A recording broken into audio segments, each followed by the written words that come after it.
यह कहानी उस समय की है जब हनुमान जी लंका से सीता माता का कंगन लेकर श्री राम के पास वापस लौट रहे थे। रास्ते में वह बहुत ही सुंदर बगीचे को देखते हैं।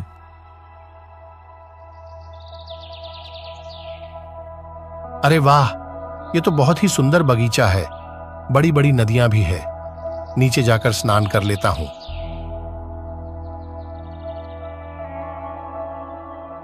हनुमान जी वहां के नजारे को देखकर मन ही मन खुश हो रहे थे। तभी हनुमान जी पास ही में बह रही एक नदी में स्नान करने का निर्णय लेते हैं। हनुमान जी सीता जी के कंगन को पास ही में पड़े एक पत्थर पर रख देते हैं और स्नान करने लगते हैं।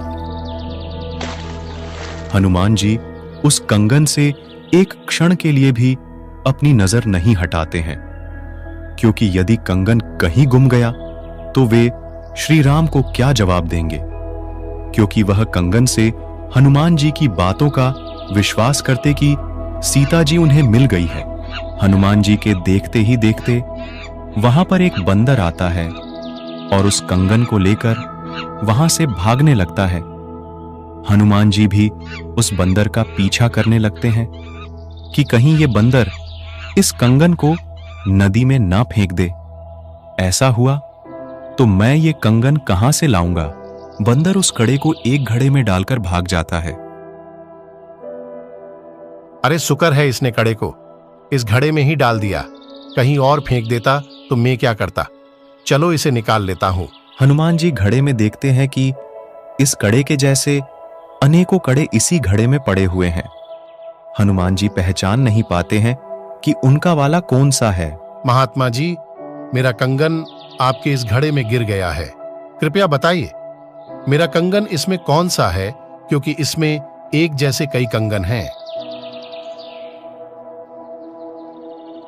भाई, आपका कंगन और आपको ही नहीं पता तो मैं कैसे बता सकता हूं कि आपका वाला कौन सा है। महात्मा जी, मैं हनुमान हूं। लंका में सीता माता का पता लगाकर आ रहा हूं। कृपया दया करे बताइए मेरा वाला कंगन कौन सा है। आप कौन सी वाली सीता माता का पता लगाकर आ रहे हो हनुमान? महात्मा जी, आप कौन सी दुनिया में रहते हो? भगवान रामचंद्र जी की पत्नी है सीता माता। लंका के राजा रावण ने उन्हें कैद कर रखा है। मैं उन्हें खोज कर आया हूं। ये कंगन उन्हीं का है। उन्होंने मुझे ये निशानी के रूप में दिया है। भाई, ये आपके रामचंद्र जी न जाने कितनी बार जन्म और मर चुके हैं। ये सृष्टि कोई आज से ही नहीं चल रही है। न जाने कितनी बार आप जैसे हनुमान यहां आ चुके हैं और कितनी ही बार ये घटना घट चुकी है। महात्मा जी, अभी तो आप मुझे यह बताइए कि वह कंगन कौन सा है। रामचंद्र जी मेरा इंतजार कर रहे होंगे। कोई भी ले जाइए, सब एक ही काम करेंगे। सब आप ही के द्वारा डाले गए हैं। महात्मा जी, चलो आपकी बात मैंने मानी कि ये सब मेरे ही द्वारा डाले गए हैं, लेकिन हर बार हनुमान लेकर भी तो जाता है, इसी में थोड़ी छोड़ जाता है। हाँ, लेकर भी जाता है, लेकिन इस घड़े में ऐसी शक्ति है जिससे कि इसमें कुछ भी डालो तो वह सामान दो में बदल जाती है। आप चाहो तो प्रयास करके देख सकते हो। हनुमान जी ने पास रखी एक कटोरी उठाई। हनुमान जी को बहुत आश्चर्य हुआ और महात्मा जी की बात कुछ सच लगने लगी, लेकिन सोचा कि अभी तो चलता हूं, बाद में कभी बात करेंगे। हे महात्मा, आप कौन हैं? आपका नाम क्या है? मेरा नाम मुनींद्र ऋषि है।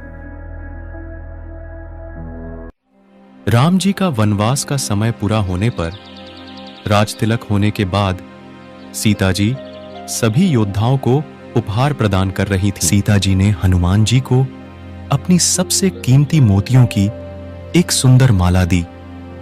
हनुमान जी उस मोतियों की माला को बड़े ध्यान से देखने लगते हैं और माला को तोड़ देते हैं और मोतियों में राम जी के अस्तित्व को ढूंढने लगते हैं। तभी हनुमान की इस हरकत से सीता जी हनुमान को लताड़ देती है और कहती है कि हनुमान, तू रहेगा बंदर का बंदर ही। माता जी, मुझे इन मोतियों से क्या काम था? मैं तो ये देख रहा था कि इनमें किसी में राम का नाम हो तब तो मेरे काम के है, वरना ये कंकर मेरे किसी काम के नहीं है। सीता जी के इस बर्ताव से हनुमान जी अयोध्या नगरी से चले गए और जंगल में एक पहाड़ी पर जाकर बैठ गए। हनुमान जी को बहुत दुख हुआ कि मैंने क्या नहीं किया इनके लिए, और आज इन्होंने मुझे एक छोटी सी बात पर इतना लताड़ दिया।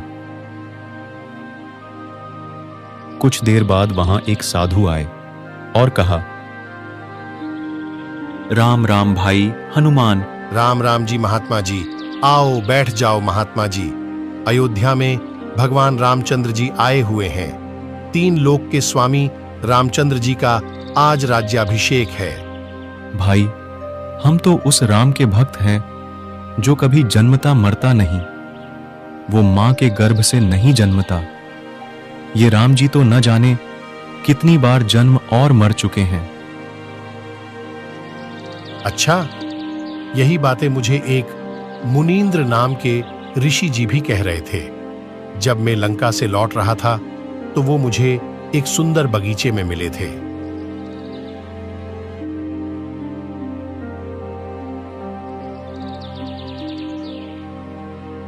हनुमान, वो मैं ही था।